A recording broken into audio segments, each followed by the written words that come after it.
Hello दोस्तों, मैं S के चंचल, आपके अपना यूट्यूब चैनल एस के केमिस्ट्री क्लासेस में आप सभी का स्वागत है। चलो दोस्तों, टॉपिक पर बात करते हैं। पिछले जो क्लास में हमने पढ़ा रहे थे जो है धातु का शुद्धिकरण के बारे में, जिसमें हमने लगता है कि कुछ पॉइंट पढ़ लिए थे, 4-5 पॉइंट, 4 गो पॉइंट पढ़ लिए थे। अगला पॉइंट है आपका जो है, एकदम इसको स्टार कर लीजिएगा, एकदम VVI कर लीजिएगा, इसको एकदम इम्पोर्टेंट है। इससे हमेशा क्वेश्चन पूछता है जो है, हमेशा इससे क्वेश्चन पूछते रहता है। ऐसे पूछेगा कि निकेल और जर्कोनियम धातु को किस विधि के द्वारा शुद्ध करते हैं। समझ लीजिएगा मेरे भाई। तो देखिए यहाँ पे क्या है, वाष्प प्रवास्था परिष्करण। वाष्प प्रवास्था परिष्करण क्या है समझ लीजिएगा। कहता है कि इस विधि के द्वारा केवल और केवल हम 3 धातु का शुद्धिकरण करते हैं। किसको? तो निकेल, जर्कोनियम और टाइटेनियम को शुद्ध करते हैं। निकेल, जर्कोनियम और टाइटेनियम को शुद्ध करते हैं। कहता है कि इसके लिए पहले हम क्या करते हैं कि वाष्पशील पदार्थ का निर्माण करते हैं। इसके लिए क्या करते हैं?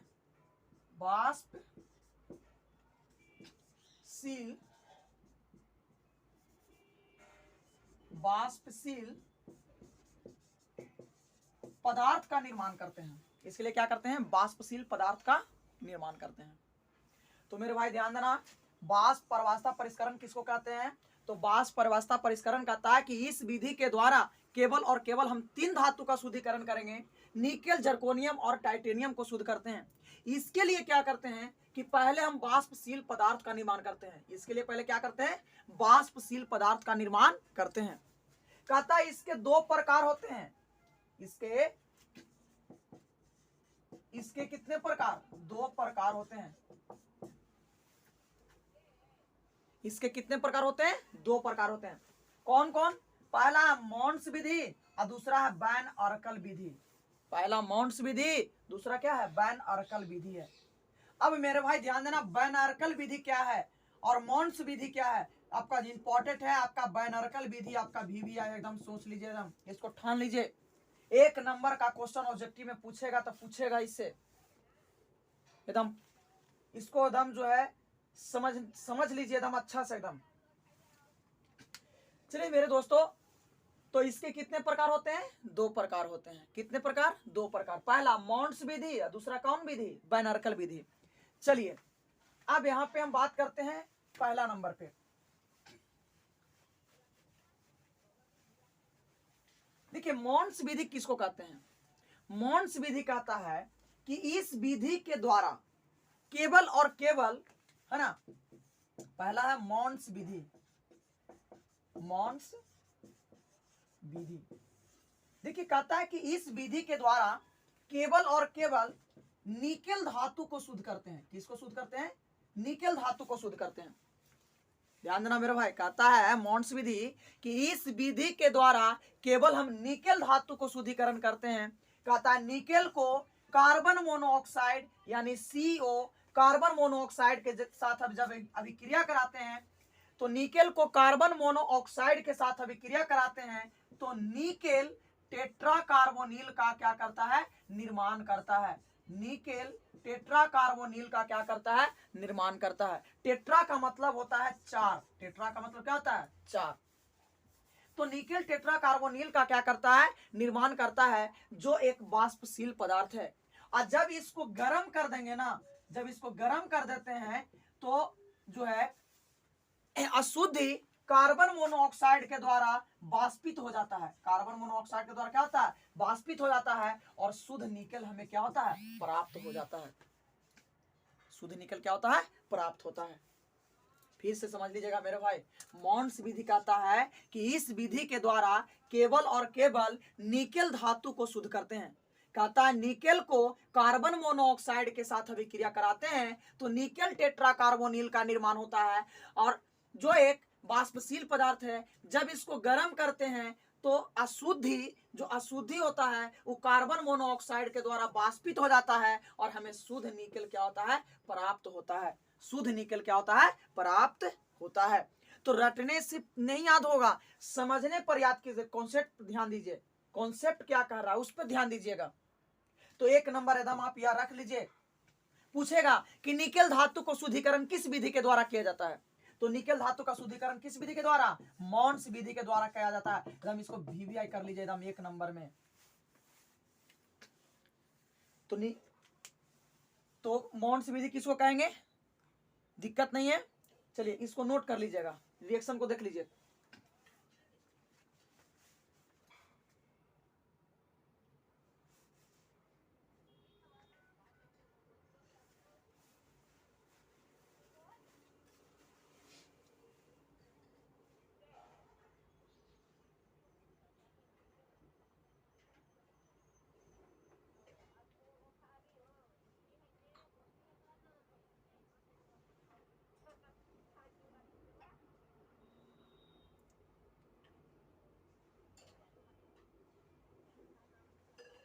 चलिए मेरे भाई, तो पहला हो गया मॉन्स विधि।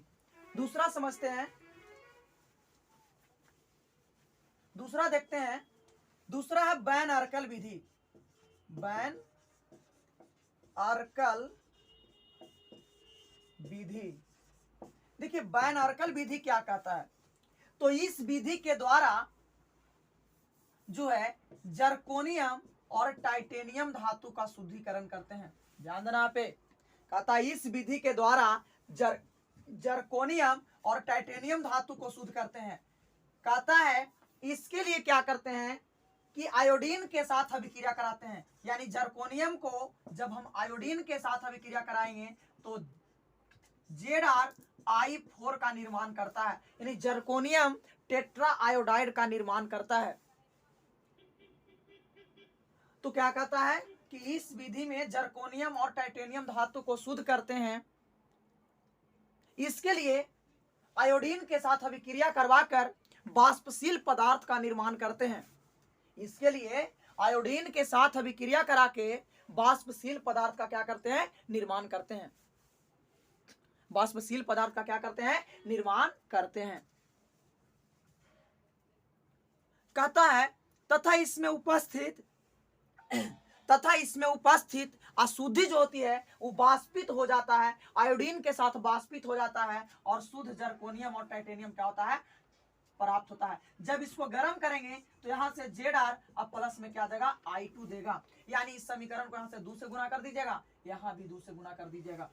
दूसरा है टाइटेनियम।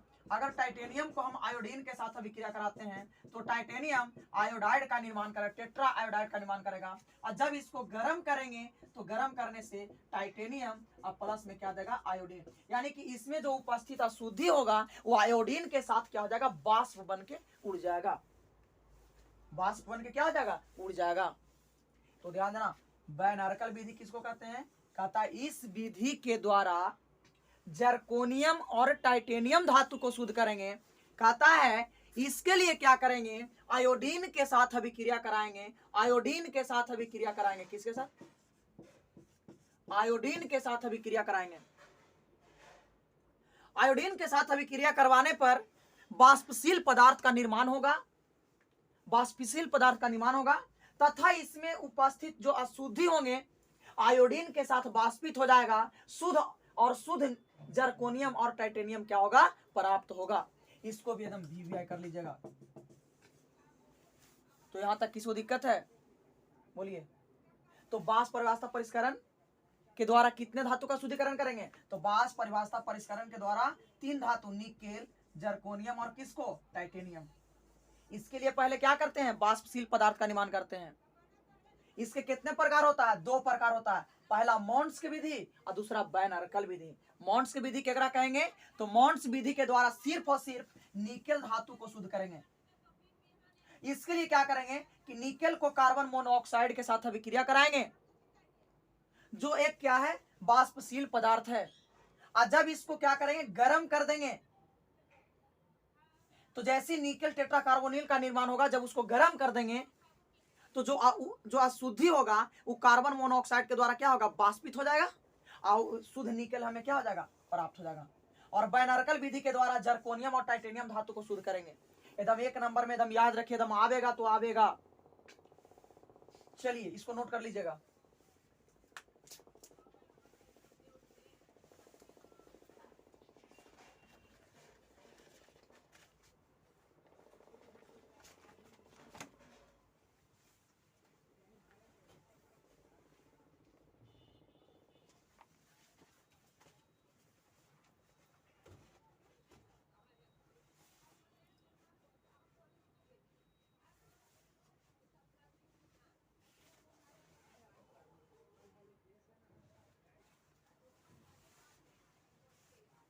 चलिए दोस्तों, अब आगे की ओर चलते हैं दोस्तों। 5 नंबर के क्वेश्चन में आते हैं, और 5 नंबर के जो क्वेश्चन आपको हम पढ़ाएंगे वो आपका इंपॉर्टेंट होगा। चलिए तो 5 नंबर के क्वेश्चन की ओर चलते हैं। हेडिंग दे दीजिए COPPER।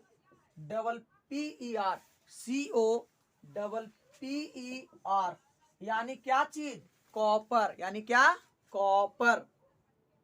एकदम VVI लगाइए इसको एकदम। और कितने मार्क्स का?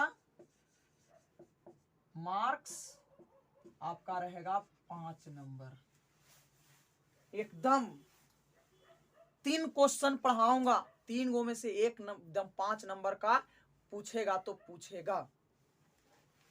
चलिए तो सबसे पहले समझ लीजिएगा, हम यहां पे चलते हैं सिंबल। क्या चलते हैं? पहले सिंबल चलते हैं। तो सिंबल, सिंबल होता है इसका, सिंबल का मतलब होता है संकेत। क्या होता है? संकेत। संकेत इसका देखें तो क्या होता है? CU होता है। अगर दूसरी हम बात करें तो एटॉमिक नंबर। एटॉमिक नंबर,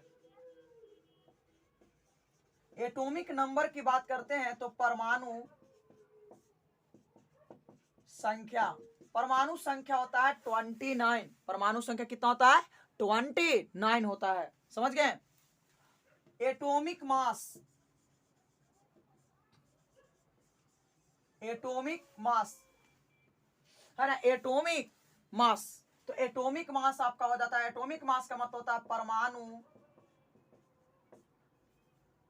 परमाणु द्रव्यमान। परमाणु द्रव्यमान की बात करते हैं तो 63 पॉइंट कितना? 5 होता है। अब आते हैं आगे की ओर, electronic configuration. Electronic configuration, electronic configuration. Electronic configuration का मतलब होता है इलेक्ट्रॉनिक विन्यास। इलेक्ट्रॉनिक विन्यास की अगर बात करते हैं तो बोलिए 29 है परमाणु संख्या ना, तो बताइए 29 से ठीक पहले अक्रिय गैस क्या हो जाएगा? आर्गन होता है। और आर्गन, अब कहा जाता है कि अगर किसी तत्व का इलेक्ट्रॉनिक विन्यास लिखना हो तो उसके ठीक पहले अक्रिय गैस को लिखा जाता है, और एस उप कक्षा में एक अंक को बढ़ाकर शुरू किया जाता है। तो आर्गन यहाँ पे 3s होता है, यहाँ पे हो जाएगा 4s। तो 4s कितना हो जाएगा? 1। और 3d क्या हो जाएंगे? 10 हो जाएगा। समझ लीजिएगा, 4s 1 और 3d कितना? 10। अगर बात करते हैं violence electron, violence electron, electron की बात करें तो वायलेंस इलेक्ट्रॉन इसका होगा कितना? 1। अगर इसका ग्रुप नंबर, ग्रुप नंबर की बात करते हैं तो ग्रुप नंबर की बात करेंगे तो ग्रुप नंबर भी इसका क्या होगा? फर्स्ट होगा। ग्रुप नंबर का मतलब होता है वर्ग की संख्या। ग्रुप की बात अगर हो जाए तो पीरियड, तो पीरियड नंबर यानी कि क्या? पीरियड नंबर हो जाएगा, पीरियड नंबर हो जाएगा इसका क्या चीज? तो पीरियड नंबर हो जाएगा बी होगा। अब यहां पे देखते हैं इसका ब्लॉक क्या है, किस ब्लॉक के तत्व है? तो डी ब्लॉक का तत्व है। अगर बात करते हैं आगे सब ग्रुप, सब ग्रुप की बात करते हैं तो सब ग्रुप इसका हो जाएगा क्या चीज, पीरियड नंबर की बात करेंगे तो आवर्त की संख्या की बात करते हैं तो आवर्त की संख्या बताता है लास्ट ऑर्बिट। लास्ट ऑर्बिट कितना था, 4 था। अब इसका सब ग्रुप की अगर बात करते हैं तो सब ग्रुप का मतलब होता है उपवर्ग। उपवर्ग इसका कितना हो जाएगा, बी होगा। क्यों बी होगा, क्योंकि अंतिम इलेक्ट्रॉन अगर यहाँ पे डी में है तो इसका उपवर्ग क्या हो जाएगा, बी होगा। चलिए इतना नोट कर लीजिए फट से, एकदम कॉपर के लिए 5 नंबर।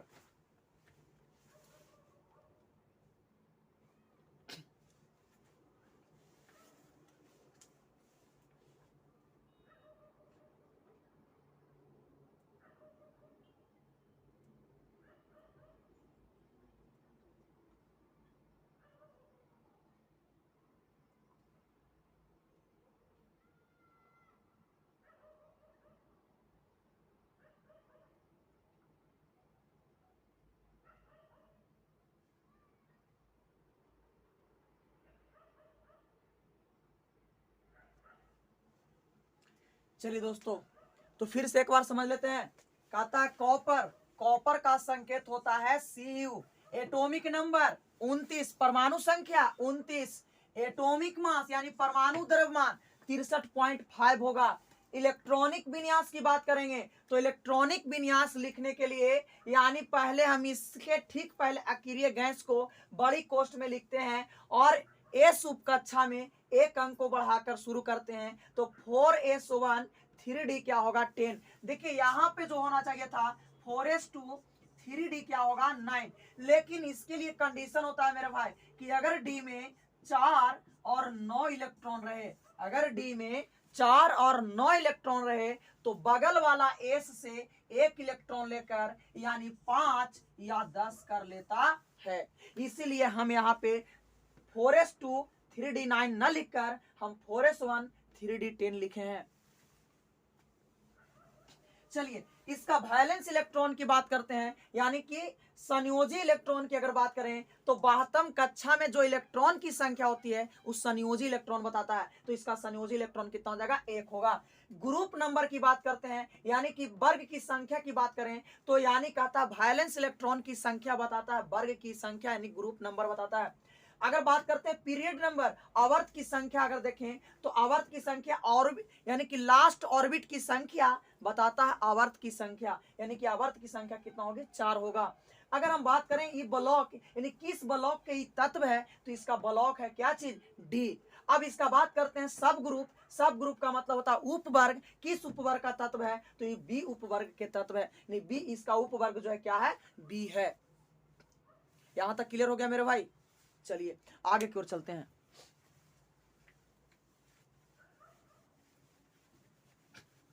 रटना नहीं भाई, एकदम रटना नहीं है, बस खाली मेरा वीडियो एक बार देख लो, बस एकदम याद हो जाएगा एकदम।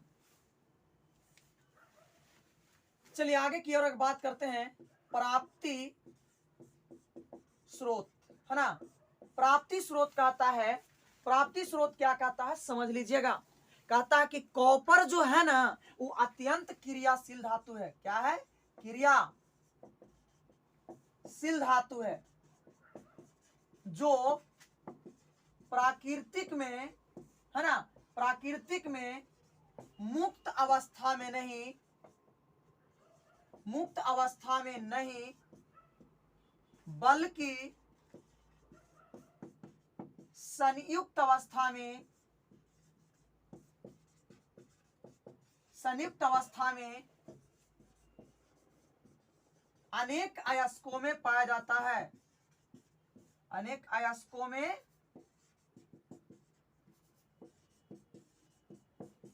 पाया जाता है। देखिए मेरे भाई क्या कहता है, कहता है कि कॉपर जो है ना वो अत्यंत क्रियाशील धातु है। कॉपर क्या है, कॉपर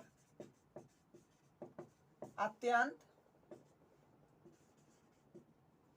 कॉपर अत्यंत क्रियाशील धातु है जो प्राकृतिक में मुक्त अवस्था में नहीं रहता। मुक्त का मतलब था फ्री रहना, स्वतंत्र रहना, समझ गए, स्वतंत्र रहना, यानी कि मुक्त अवस्था में नहीं होता है।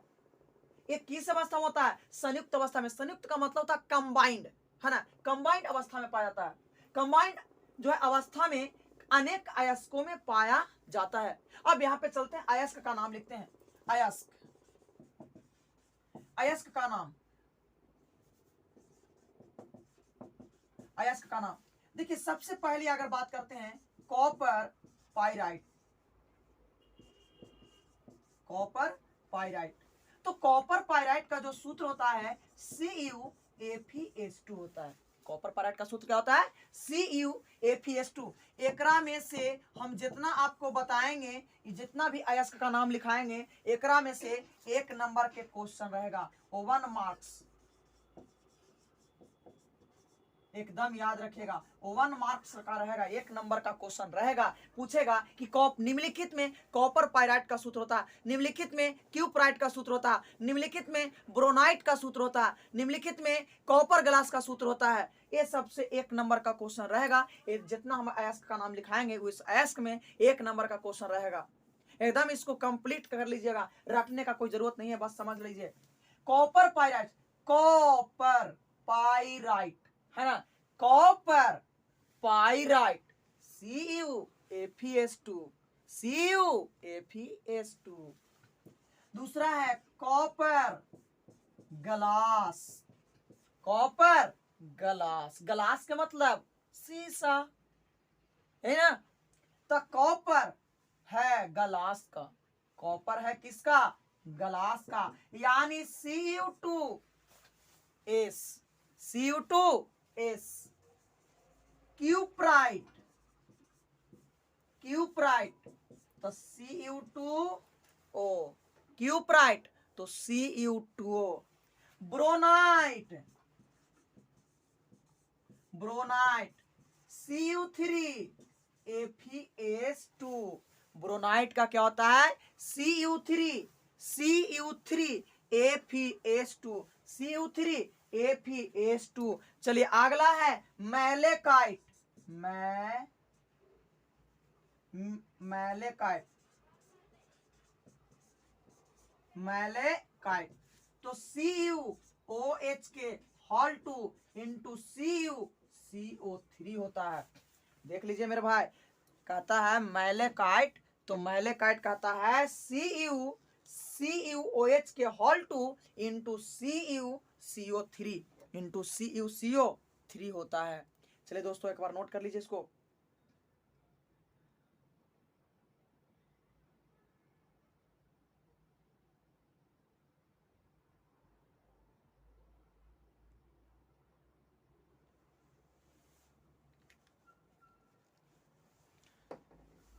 कर लिए दोस्तों नोट? जल्दी कीजिए तो नोट।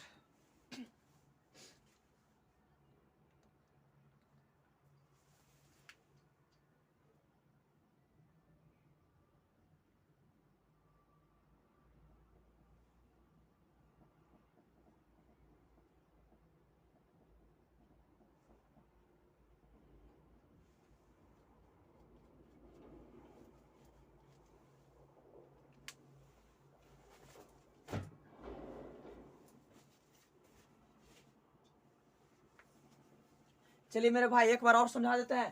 कहता है कि कॉपर अत्यंत जो है क्रियाशील धातु है, वो प्राकृतिक में मुक्त अवस्था में नहीं रहता है, संयुक्त अवस्था में अनेक अयस्कों में पाया जाता है। वो अयस्क का कौन कौन से अयस्क है? तो पहला है copper pyrite CuFeS2, copper glass Cu2S, cuprite Cu2O, ब्रोनाइट Cu3Fe2, malachite CuOH के होल 2 इंटू CuCO3 होता है। चलिए इसको नोट कर लीजिएगा, आगे की ओर चलते हैं।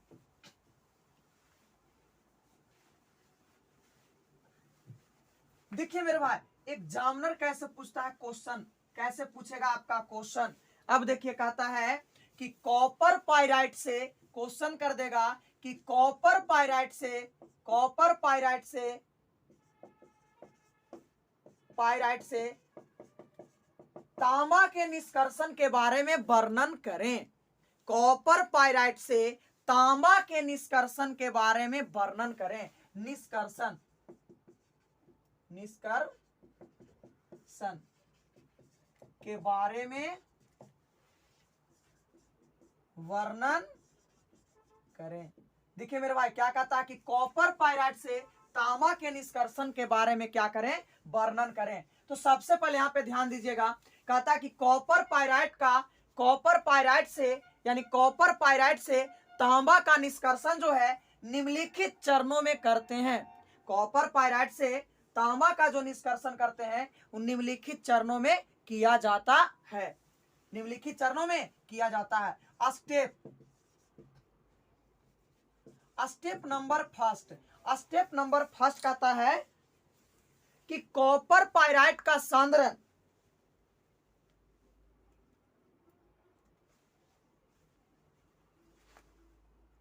कॉपर पाइराइट का जो सांद्रण करेंगे, सांद्रण का मतलब होता है सांद्रण, कहता कॉपर पाइराइट का जो सांद्रण करेंगे वो फेन प्लावन विधि के द्वारा करेंगे। कॉपर पाइराइट का सांद्रण किस विधि के द्वारा करेंगे, फेन प्लावन विधि के द्वारा करेंगे। क्या कहता है, पहला नंबर कहता है कि कॉपर पाइराइट का सांद्रण फेन प्लावन विधि के द्वारा करते हैं। क्यों करते हैं, क्योंकि यह हल्का होता है और फेन के साथ चिपक जाता है। यहां से भी एक नंबर के क्वेश्चन ऑब्जेक्टिव नंबर बनेगा। क्या बनेगा कि कॉपर पाइराइट का सांद्रण किस विधि के द्वारा किया जाता है। तो कॉपर पाइराइट का सांद्रण किस विधि के द्वारा, तो फेन प्लावन विधि के द्वारा, या वहां पे दे देगा झाग प्लावन विधि के द्वारा, झाग प्लावन कह देगा, फेन प्लावन ना कह के झाग प्लावन भी कह सकता है। तो पहला नंबर क्लियर, यानी कि फेन प्लावन विधि के द्वारा। तो कॉपर पाइराइट का सांद्रण किस विधि के द्वारा करेंगे, फेन प्लावन विधि के द्वारा किया जाता है। क्यों किया जाता है, क्योंकि यह हल्का होता है, क्योंकि यह हल्का होता है। चलिए स्टेप नंबर 2 कहता है कि सांद्रित अयस्क को परावर्तनी भट्ठी में भर्जित करते हैं। परावर्तनी भट्ठी में क्या करते हैं, भर्जित करते हैं, जिससे क्या होता है कि क्यूप्रस सल्फाइड फेरस सल्फाइड का निर्माण होता है और सल्फर डाइऑक्साइड गैस क्या होता है, बाहर निकल जाता है। ध्यान देना मेरे भाई, क्या कहता है कि सांद्रित अयस्क को भर्जित करते हैं, यानी CuFeS2। तो सांद्रित अयस्क को परावर्तनी भट्ठी में, परावर्तनी का मतलब होता है बदल देना, परिवर्तित कर देना, यानी कि उस परिवर्तित भट्ठी में इसको जो है परावर्तनी भट्ठी में इसको भर्जित करेंगे। भर्जित का मतलब होता है कि इसको वायु के उपस्थिति में जलाएंगे, और जब वायु की उपस्थिति में जलाएंगे तो यहाँ पे बन जाएगा Cu2S प्लस में FeS प्लस में देगा क्या चीज, SO2, यानी सल्फर डाइऑक्साइड गैस क्या हो जाएगा, मुक्त हो जाएगा। सल्फर डाइऑक्साइड गैस क्या हो जाएगा, मुक्त हो जाएगा। तो पहला दूसरा नंबर स्टेप याद कर लीजिए।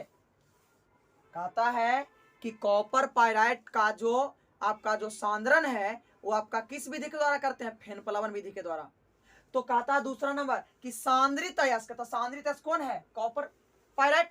तो सांद्रित अयस्क को परावर्तनी भट्ठी में भर्जित करेंगे। परावर्तनी का मतलब वो क्या होता है, परिवर्तित करना। भर्जन का, भर्जित का मतलब क्या होता है, यानी जलाना। तो किसकी उपस्थिति में जलाएंगे, इसको वायु की उपस्थिति में जलाएंगे, यानी वायु की उपस्थिति में भर्जित करेंगे। तो वायु की उपस्थिति में भर्जित करते हैं तो उसको हम क्या कहते हैं, यानी कि जारन या भर्जन कहते हैं, पढ़ाए भी हैं। तो कॉपर पाइराइट का जो है कॉपर पाइराइट का जो है सांद्रित, यानी कि सांद्रित अयस्क को परावर्तनी भट्ठी में भर्जित करते हैं, जिससे कॉपर सल्फाइड फेरस सल्फाइड का निर्माण होता है तथा सल्फर डाइऑक्साइड गैस मुक्त होता है। चलिए मेरे भाई, तो ये कंप्लीट हो गया। तो आज के लिए बस इतना ही वीडियो रहेगा। अगर वीडियो अच्छा लगा हो तो लाइक, कमेंट और शेयर जरूर करें। अगर चैनल को सब्सक्राइब नहीं किए हैं तो जल्द से जल्द चैनल को सब्सक्राइब कर दें। अब जो पढ़ाएंगे आपको इंपॉर्टेंट क्वेश्चन एकदम पढ़ाएंगे, VVI पढ़ाएंगे एकदम। 5 नंबर का क्वेश्चन पढ़ा रहे हैं मेरे भाई, एकदम कंठा से। जो आज जितना भी क्लास हम लिए ना, जितना भी आज पढ़ाए ना, वो आपका एकदम 1 से 2 क्वेश्चन आपको एकदम रह जाएगा तो रह जाएगा। टैली करेगा 1 से 2 क्वेश्चन एकदम पक्का एकदम। आई तो 5 नंबर में पूछवे करेगा। तो आज के लिए जय हिंद, जय भारत।